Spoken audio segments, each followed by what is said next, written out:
ये आपका छठवां दिन है जिसमें आप वोकेबलरी वर्ड्स देख रहे हैं। तो अभी आप देखेंगे कुछ और नए वर्ड्स माय फ्रेंड। तो आर यू रेडी? चलिए देखिए फिर। इग्नोर। इग्नोर का मतलब होता है ध्यान न देना। कई ऐसी बातें होती हैं जो आपसे बोला जाता है, पर जब आप उस पर ध्यान नहीं देते तो उसे बोला जाता है इग्नोर। फॉरगेट। फॉरगेट का मतलब होता है भूलना। इसे मत भूलो, don't forget it. Remember. Remember का मतलब होता है याद करना। इसे याद कर लो, रिमेंबर इट। इस तरह से आप कह सकते हैं। सफ़र। सफ़र का मतलब होता है पीड़ा उठाना, या फिर आप कह सकते हैं कष्ट उठाना। टॉलरेट। टॉलरेट का मतलब होता है सहना। एडमायर। एडमायर का मतलब होता है प्रशंसा करना। आपने ये वर्ड सुना होगा, एडमायरेबल। एडमायरेबल का मतलब होता है प्रशंसनीय। अस्टे। अस्टे का मतलब होता है ठहरना।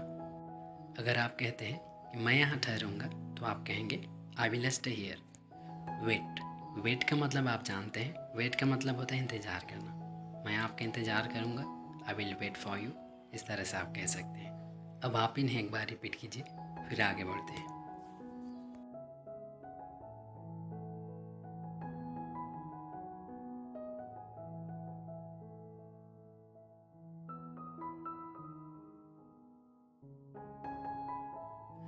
अब आप इन्हें देखिए।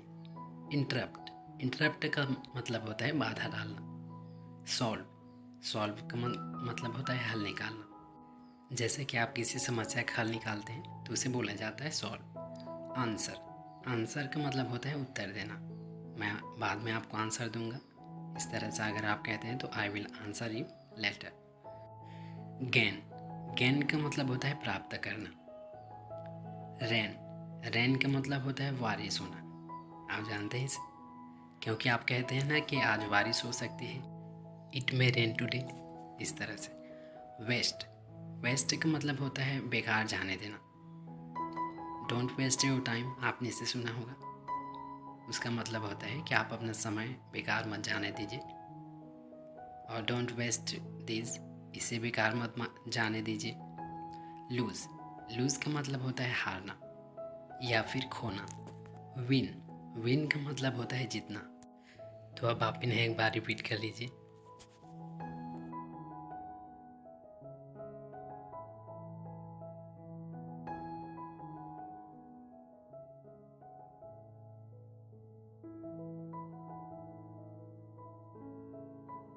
तो अगर आप इसी तरह से प्रैक्टिस करते हैं माय फ्रेंड, तो आपको इंग्लिश सीखना इंटरेस्टिंग लगेगा और आपको बोर भी नहीं लगेगा।